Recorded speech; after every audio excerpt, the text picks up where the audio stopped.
कुणाल एक साधारण युवक था। वह मुंबई के एक मल्टीनेशनल कंपनी में काम करता था और एक मध्यम वर्गीय परिवार से ताल्लुक रखता था। उसका परिवार गांव में ही रहता था। उसकी जिंदगी में कोई खास रोमांच नहीं था जब तक कि उसकी मुलाकात रन्नो से नहीं हुई। रन्नो एक बेहद ही खूबसूरत लड़की थी। उसकी बड़ी बड़ी आंखें, लहराते काले बाल और मीठी मुस्कान किसी को भी दीवाना बना सकती थी।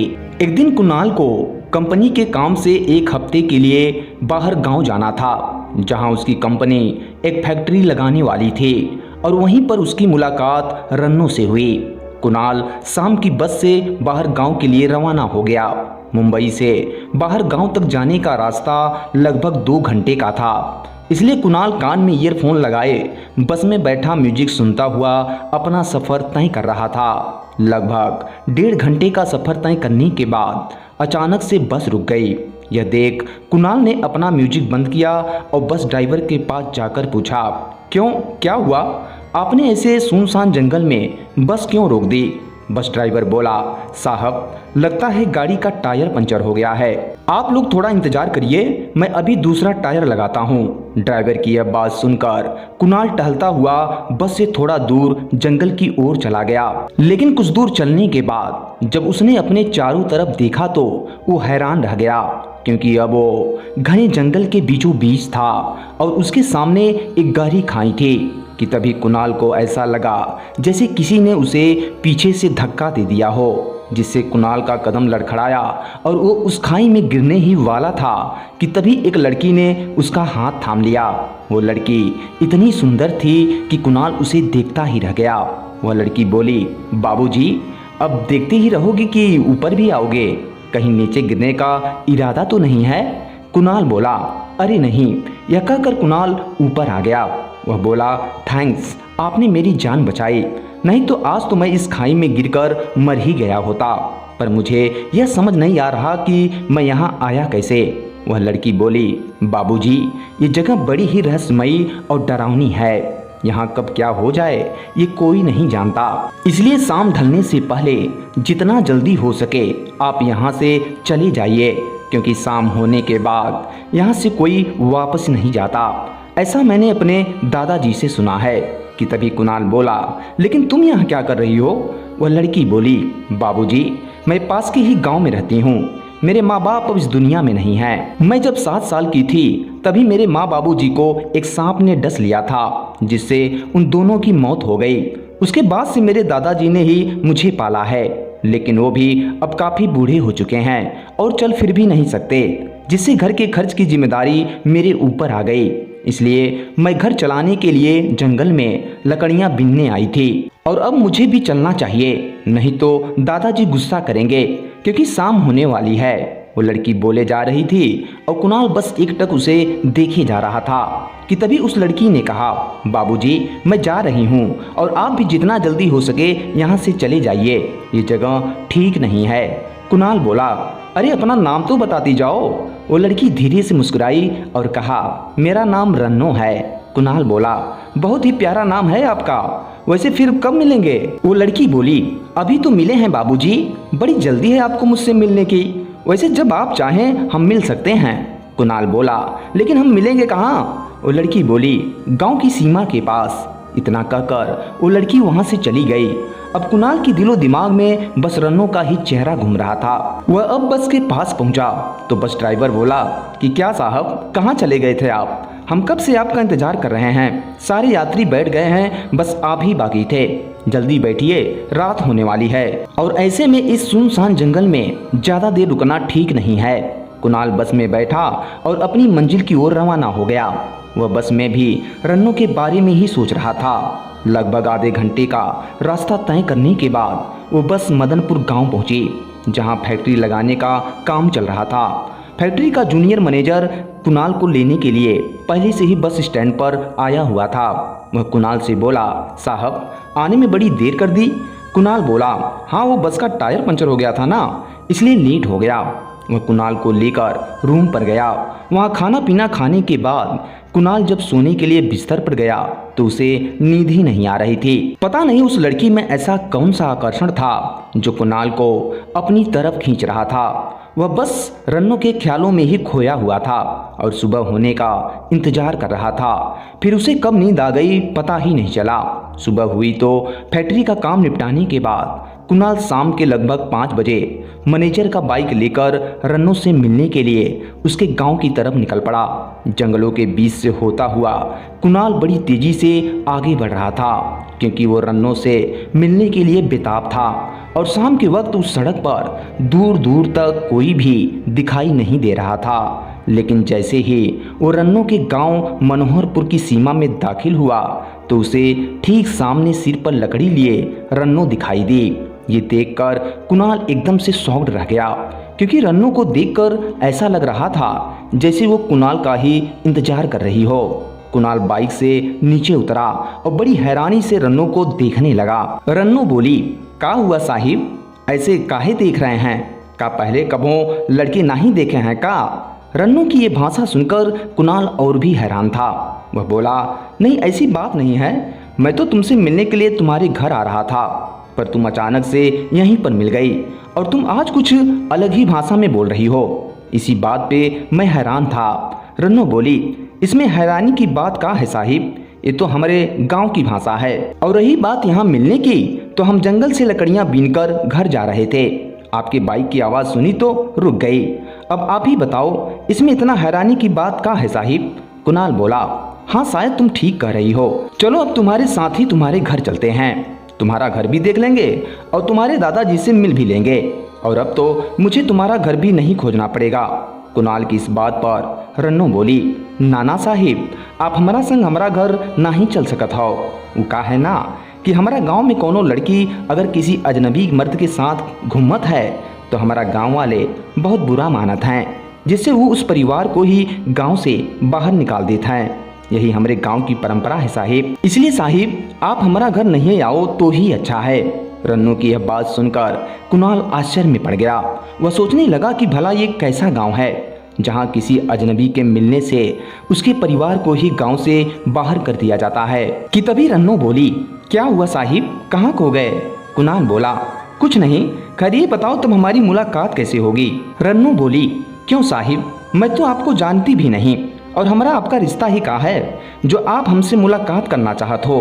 कुणाल बोला, पता नहीं, लेकिन जब से आपने मेरी जान बचाई है तब से आप में पता नहीं कौन सा आकर्षक है जिसकी वजह से मैं बिना आपसे मिले रह ही नहीं पाता और आपकी तरफ खींचा चला आता हूँ और जब आपसे मिल लेता हूँ तो मेरे दिल को तसल्ली हो जाती है।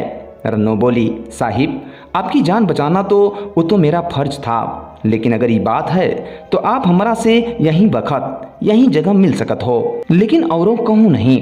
कुणाल बोला, तो फिर ठीक है, मैं इसी जगह इसी वक्त आपसे रोज मिलूंगा। रन्नों बोली, ठीक है साहिब, लेकिन अब हमका चलना चाहिए, नहीं तो दादाजी गुस्सा होंगे, वैसे भी उनकी तबीयत कुछ ठीक नहीं है।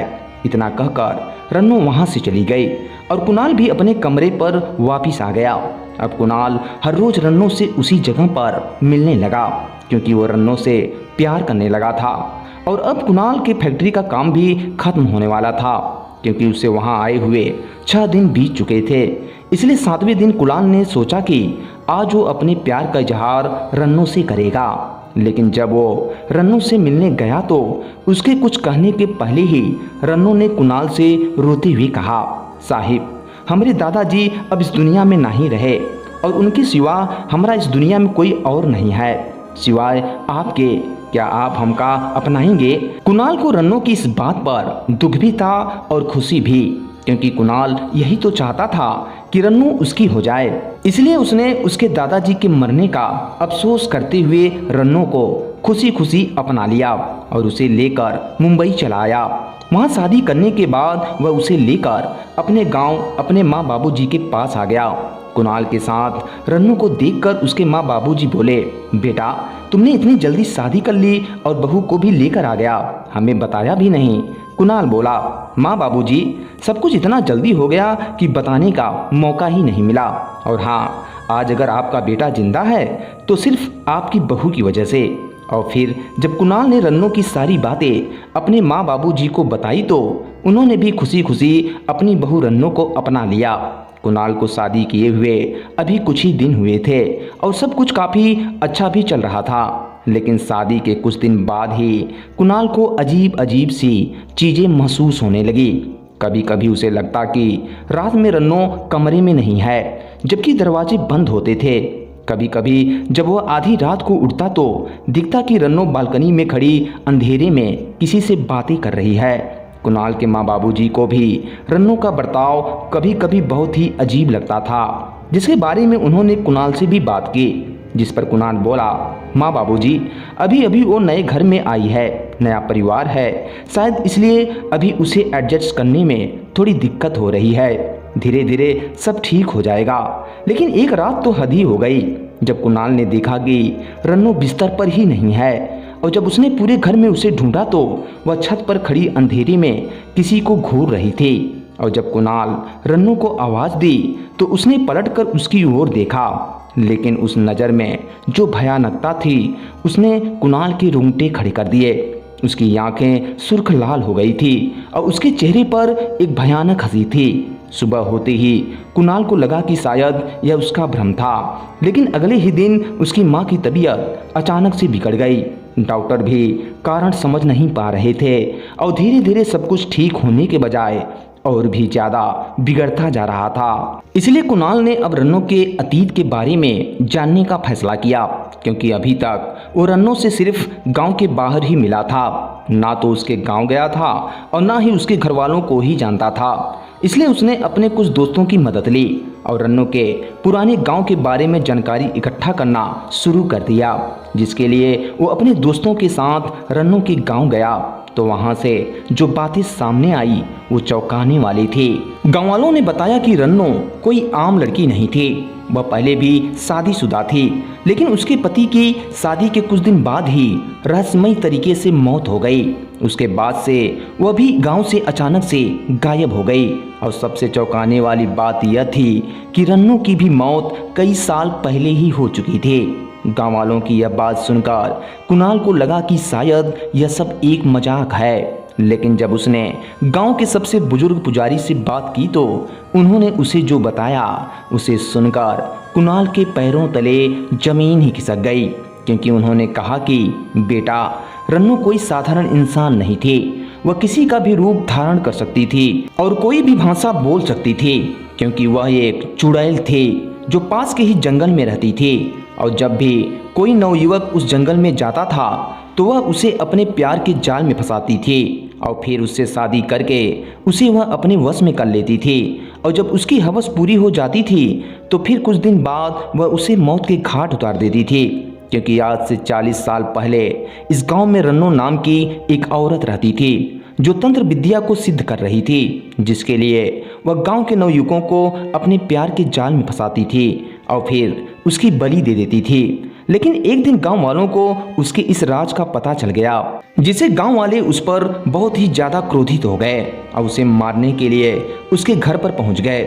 लेकिन जब रन्नो को इस बात की भनक लगी तो वह पीछे के दरवाजे से जंगल की ओर भागने लगी, लेकिन गांव वालों ने उसे जंगल में चारों तरफ से घेर लिया और उसे उसी जंगल में मौत के घाट उतार दिया। गांव वालों ने सोचा कि अब शायद सब कुछ ठीक हो गया है, लेकिन कुछ दिन बाद एक दिन देवा नाम का एक नवयुवक जो कि इसी गांव में रहता था, वह लकड़ियां काटने के लिए उसी जंगल में गया हुआ था, जहां उसकी मुलाकात एक सुंदर सी लड़की से हुई और वह उसके प्यार के जाल में फंस गया। और फिर कुछ दिन बाद उसने उससे शादी भी कर ली, लेकिन शादी के कुछ दिन बाद ही उसकी भी रहस्यमयी तरीके से मौत हो गई और वो लड़की भी अचानक से कहीं गायब हो गई। लेकिन जब उसके घर वालों ने मुझसे जांच कराई तो पता चला कि वो लड़की कोई और नहीं बल्कि वह रन्नो की आत्मा ही थी, जो अब एक चुड़ैल बन चुकी थी। और अब जो कोई भी नवयुवक उस जंगल में जाता तो वह उसे अपना शिकार बनाती थी। इसलिए गांव वालों ने उस जंगल में ही जाना छोड़ दिया। यही सच है बेटा। उस पुजारी की ये बात सुनकर कुणाल हैरान रह गया। उसे यकीन ही नहीं हो रहा था कि जिससे वह इतना प्यार करता है वह कोई इंसान नहीं बल्कि एक आत्मा है।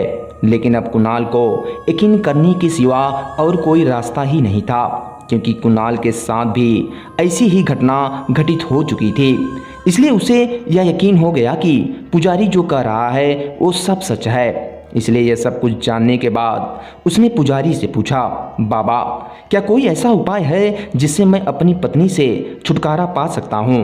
तब उस पुजारी ने कहा, बेटा वैसे तो उससे छुटकारा पाना इतना आसान काम नहीं है, क्योंकि तुमने उससे शादी की है जिससे अब वह एक सुहागन चुड़ैल है। लेकिन हाँ, एक उपाय है जिससे तुम कुछ दिन, महीनों या फिर कुछ सालों तक के लिए भी उससे छुटकारा पा सकते हो। लेकिन अगर तुम सावधानी बरतो और किसी जान पहचान की लड़की से शादी कर लो तो तुम हमेशा हमेशा के लिए उससे छुटकारा पा सकते हो। कुणाल बोला, मैं कुछ समझा नहीं बाबा। तब पुजारी ने कहा, देखो बेटा, तुम्हारी जो पत्नी है दरअसल वो रन्नो नहीं है, बल्कि वह किसी दूसरे लड़की का एक मृत शरीर है जिसको रन्नो ने धारण किया हुआ है, और वो तब तक तुम्हारे साथ है जब तक कि उस लड़की का मृत शरीर उसके साथ है। लेकिन जब उस लड़की का मृत शरीर नष्ट हो जाएगा तब वह तुमको छोड़कर चली जाएगी और तब तक तुम्हारे पास नहीं आएगी जब तक कि उसे दूसरा मृत शरीर नहीं मिल जाता। कि तभी कुणाल बीच में ही पुजारी को टोकते हुए बोला, लेकिन बाबा हम उसके मृत शरीर को कैसे नष्ट करेंगे। तब वह पुजारी आगे बोला, उसके मृत शरीर को नष्ट करने के लिए मैं तुम्हें एक मंत्र दूंगा जिसे पढ़कर तुम उसके मृत शरीर को आसानी से नष्ट कर सकते हो। लेकिन उसके लिए रन्नो को अपने असली रूप में आना होगा।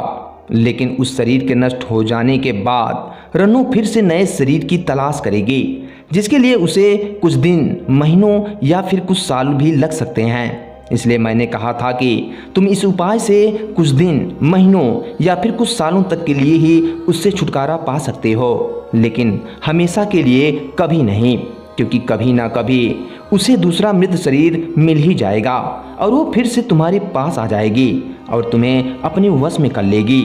लेकिन अगर तुम उसके मृत शरीर के नष्ट होने के तुरंत बाद ही किसी जान पहचान की लड़की से शादी करते हो तो तुम हमेशा हमेशा के लिए उसके हो जाओगे, जिससे वह फिर कभी भी दोबारा तुम्हारे पास नहीं आएगी और तुम हमेशा हमेशा के लिए उससे मुक्त हो जाओगे।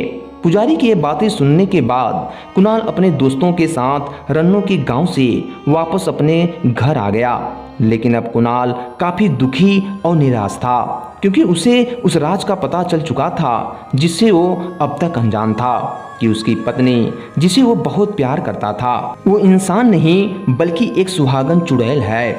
इसलिए घर आने के बाद एक रात कुणाल ने अपनी पत्नी रन्नो का सामना करने का फैसला किया और जब उस रात उसने रन्नो से इसके बारे में पूछताछ की तो उसका चेहरा अचानक से बदलने लगा।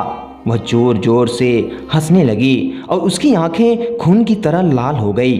वह भारी आवाज में बोली, हाँ ये सच है कुणाल, लेकिन अब तुम मुझसे भाग नहीं सकते, क्योंकि मैं तुम्हारी सुहागन हूँ और तुमसे प्यार करती हूँ और अब मैं हमेशा तुम्हारी ही रहूँगी। और फिर अचानक कुणाल ने देखा कि रन्नो का शरीर धीरे धीरे हवा में उठने लगा और उसका पूरा शरीर विकृत होने लगा। अब वह अपने असली रूप में आ चुकी थी। यह देख कुणाल ने तुरंत पुजारी द्वारा दिए गए मंत्र को तुरंत पढ़ना शुरू कर दिया और जैसे ही उसने मंत्र को पूरा किया, रन्नो जोर जोर से चीखने लगी। उसका पूरा शरीर जलने लगा और वो देखते ही देखते वह राख में बदल गई। अब सब कुछ खत्म हो चुका था, लेकिन कुणाल जानता था कि रन्नो की आत्मा अभी भी कहीं न कहीं है। इसलिए उसने अपना घर छोड़ दिया और अपने माँ बाबूजी को लेकर कहीं दूर चला गया। लेकिन वह कभी भी रन्नो को पूरी तरह भुला नहीं पाया। कभी कभी उसे लगता था कि रात के अंधेरे में कोई उसे देख रहा है। शायद वो सुहागन चुड़ैल अब भी अपने प्रेमी की तलाश में थी।